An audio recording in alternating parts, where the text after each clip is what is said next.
What's up, Loops? It's Junglebird. Finally getting to a war recap. Wish I had the time to do a few more of these recently because we had a lot of really nice attacks in the past few wars, and it would have been nice to get those on YouTube. But finally got some free time, so let's take a look at our recent war against Warring Rangers. Victory for us, 39 to 35. Decent destruction on for our team. It was just a 15 versus 15, and there are quite a lot of Town Hall 11s, so probably why we're on the lower side of the destruction. Let's see. Breakdown was Warden armies. Fruitloop troop had, we had 8, but one of our wardens is level 1, so I guess that kind of counts. And War Rangers had also 8 wardens, but I think a lot of them were max level 20 wardens, so a little bit of an advantage there. We were both equal on Eagle bases with 5 each, and then we actually had more Inferno bases. We had 6 Inferno bases, and War Rangers just had 4. So respect to War Rangers, those guys brought a good fight. We came out on top, so good job to both sides. And let's get into some recaps here. We're going to take a look at quite a few attacks, so we'll try to get started right away. Starting way at the bottom here with Knox's Mini. Get a job. Bring in a shattered, I believe, 2 golem shattered Go Boho. And I want us to pay attention to how well these bowlers are funneled into the base, and then kind of like the synergy of all of his troops entering. And keep in mind that Knox has level 10 heroes here, so he funnels on both. I'm just going to pause here. He funnels both army camps, which is super smart. That kind of forces his bowlers and basically his entire kill squad right into nearly the core of the base. A poison spell is going to encompass the enemy queen and the clan castle, so lots of value there.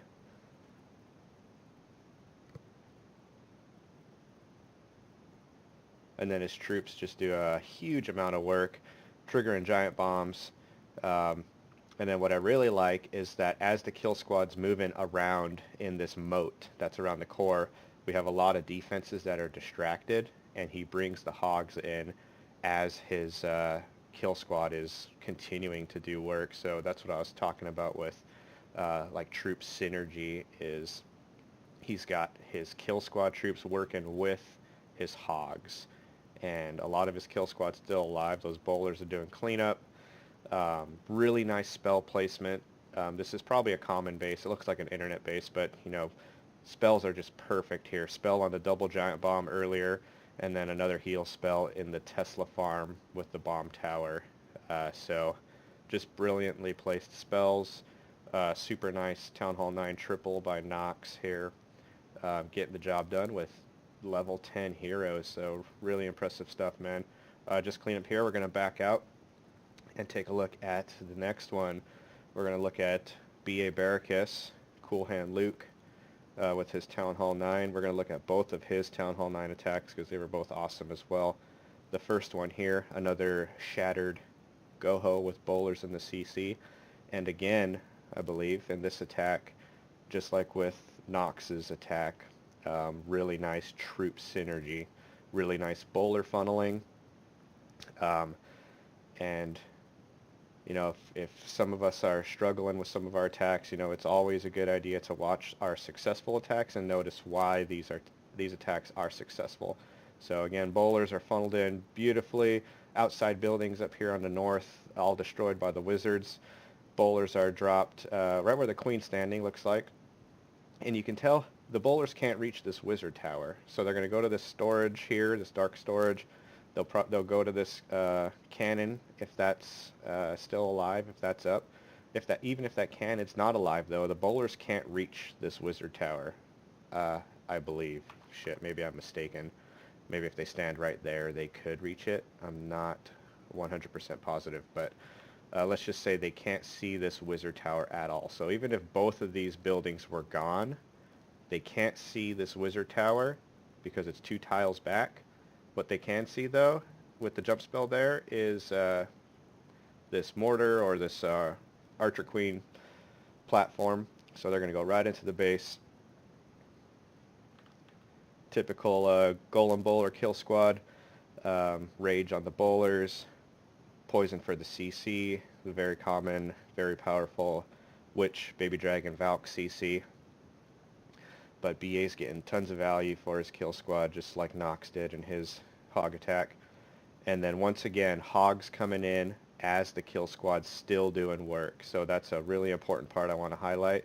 I see sometimes with some guys' attacks that they'll kind of wait for the kill squad to finish, and whether or not they're waiting for the kill squad to just get certain objectives or not, I'm not sure, but it's usually better to start the hogs as the kill squad's still alive. You kind of want, as much as you can, you kind of want your troops just all working together, all on the field at the same time, you know, with the plan in mind. You don't want to just spam all your troops in, but I mean, you want all your troops working together, and kind of just, you know, they're just going to wreck the base that much better rather than waiting for a kill squad to finish and then dropping hogs, for example. Same with a Laloon. So, nice attack, BA. We're going to check out his next one on number 13 here. Totally switching gears here, and we're checking out a very strange base, a very spread out base. And this time he's bringing the dragon attack. This is really cool.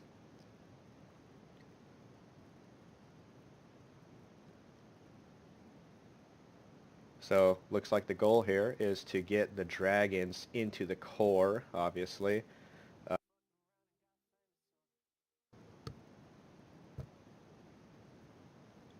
Using the heroes on the north side to funnel in those buildings.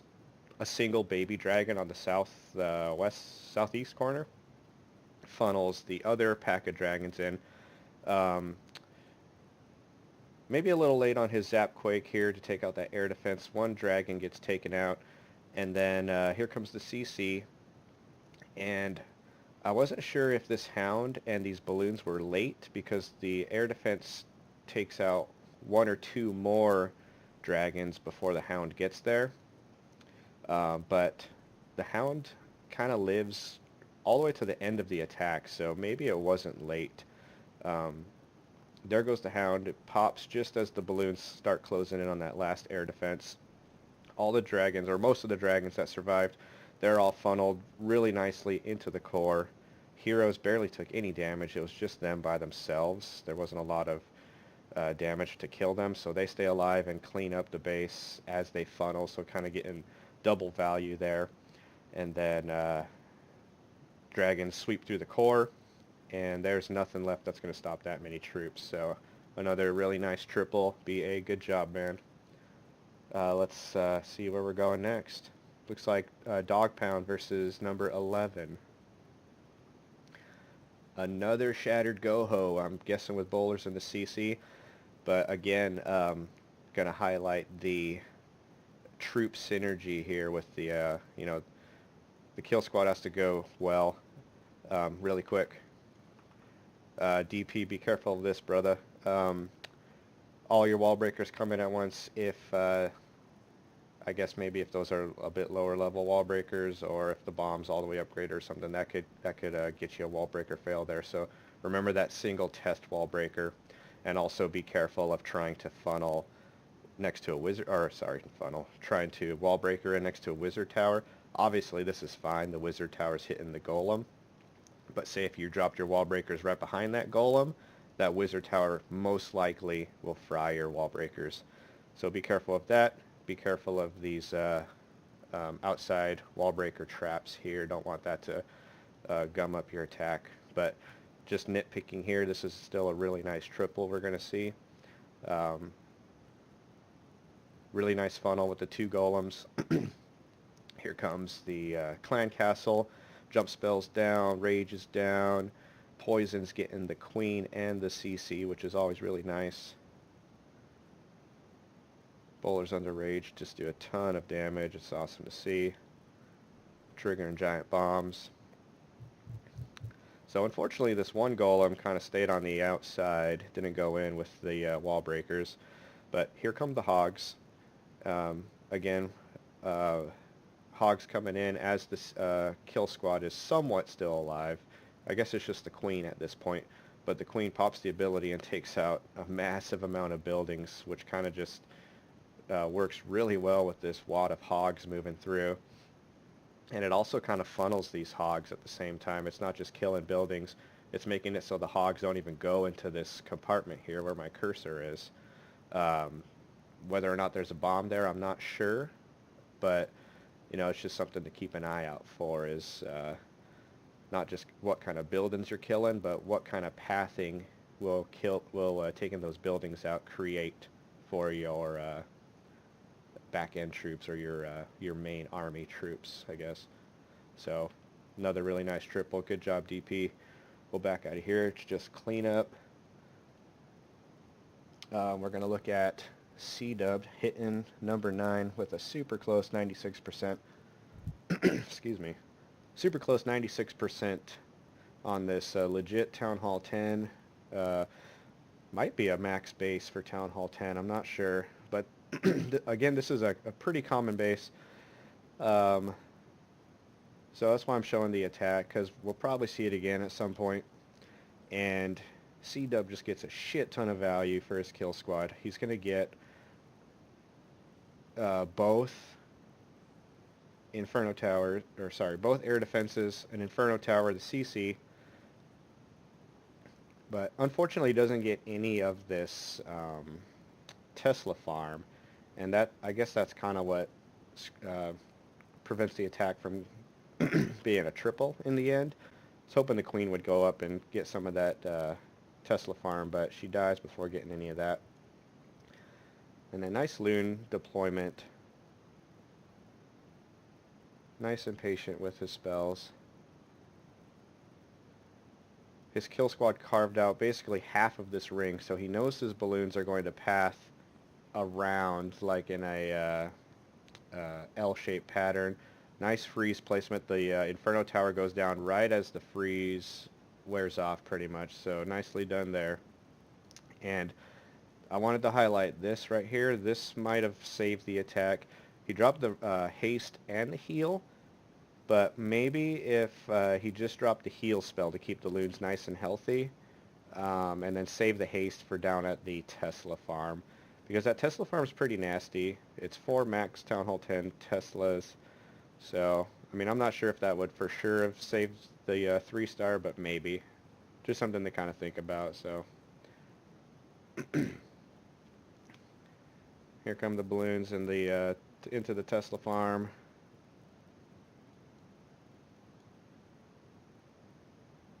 Lots are still alive, but just not quite enough cleanup troops, and he runs out of time. So a super nice try, super close to a 3-star. Good job, SeeDub. We'll probably see this base again, guys, so remember this attack, and hopefully next time we'll get the triple on it. Next, just going to look at 2 more attacks. We're going to go all the way to the top nearly. We're going to watch Mocor getting a nice double on pretty much a max Town Hall 11, I think. So a little CC pull there. Typical clan castle, witches and baby drag. And here comes the queen walk with the warden. And I just wanted to highlight, I guess, one part of this attack. Mocor does a good job with the queen walk, getting the clan castle taken care of, and creating a, half of the funnel. The queen walks to the south. Unfortunately, gets picked off by the Inferno Tower. I'm just going to speed that up. Wall breakers go in. Nicely done. That witch slowed him down a little bit. So the queen's going to move in, start creating the funnel. Again, she walks south, and I believe he's got maybe the BK with some bowlers to funnel this northeast side. I believe they're coming in soon. Yep, here they come. So CC bowlers and the BK. So they get a decent amount of buildings destroyed. And I wanted to highlight this right here. Nice jump placement. You want to just link these Valks to go right into the Town Hall if that's what you're going after. You don't want to link to the Inferno Tower because you'd have the chance of maybe, you know, your Valks running over to this Inferno Tower and then maybe it's trapped with bombs and Teslas and all that kind of stuff, and then your double gets screwed over. So Valks come in and then heal spell. Definitely wouldn't recommend the heal spell here just because you got both Inferno Towers. It's going to negate so much of that healing spell onto these Valks. You're probably better off with a Rage just to power those Valks right through that core because that Eagle, the Town Hall, and the CC, all pretty high hit point buildings. Well, extremely high. I think the Town Hall's the highest hit point building. Just gets the Town Hall taken care of, but I think with a Rage right there, those Valks blast through that core and get it smashed super quick. And the last we're going to check out is this other common base, this Town Hall 11 base. We've been having some pretty decent success with the Queen Walk Dragon attack, and I'm going to pause quickly again here because just take a quick look at this base. You got 4 air defenses all on one side, and there's a bunch of variables to this base. Sometimes the air defenses are on the left, or you know the base is just mirrored, or sometimes the air defenses are on the north, and the base is just flipped 90 degrees. But so far, I think for the most part, the same principles apply, and that's at least when I do the attack, it's Queen Walk with the Warden. I use 5 healers. I start the Queen at one side of the, I guess the air defense side of the base. I wall breaker into this outer compartment here. I want to get the Queen inside of there as best as I can because obviously she's going to be able to reach all 4 air defenses. She's going to get the CC taken care of. Oftentimes there's a bunch of trash buildings on the side that has the air defenses on, and I've also failed this attack because I didn't properly funnel these trash buildings and my Queen gets pulled on the outside, so I very closely almost failed this one because I once again didn't watch my funnel, newbie mistake, and my Queen walks outside of the compartment, which really sucks. So very quickly drop the King and a Wizard and then use my last 2 wall breakers and pray that they get the wall, which they do. Pop the King ability to ensure that he's going to take out enough buildings to force the Queen back in. And fortunately she goes back in. And if you notice my spell composition, it's basically all rage spells. So I think I've had success with bringing a single free spell if I can get like 2 Inferno Towers, or maybe like an Inferno Tower and the Eagle and maybe some Teslas. Who knows? It just depends on the base. This one was unscouted, so I just went with all rage spells. So as soon as the Queen, basically she gets so much buildings taken care of, so much funneling, the dragons can just go right into the core. I got 2 rage spells for them. Probably a little shallow on that first rage spell, unfortunately. But the Queen Walk's still going. Second rage spell for the balloons, take out that top Inferno. The dragons take out the bottom Inferno. And Eagle goes down. And you know, if you get the attack going quick enough without too many delays, most likely you can at least pick up a very high percentage 2-star, or if you're fortunate enough and quick enough, you can get the triple. So this is a pretty reliable attack as long as your Queen Walk goes well. You know, bring those rages, keep her alive, bring the poison for the CC. Don't be afraid to use that Warden ability to keep your Queen alive or your healers alive if they happen to get targeted by air defenses or something like that. And that's about it. So we'll probably see that base again. I'm sure everyone's liking that anti-La Lune base with all the air defenses on one side. And that's the last attack we're going to check out. So hope you guys like the attacks. Hope you like the video. Thanks for watching. Try to get another war recap in more frequently than this. But anyway, see you guys on the next war. Thanks for watching. See ya.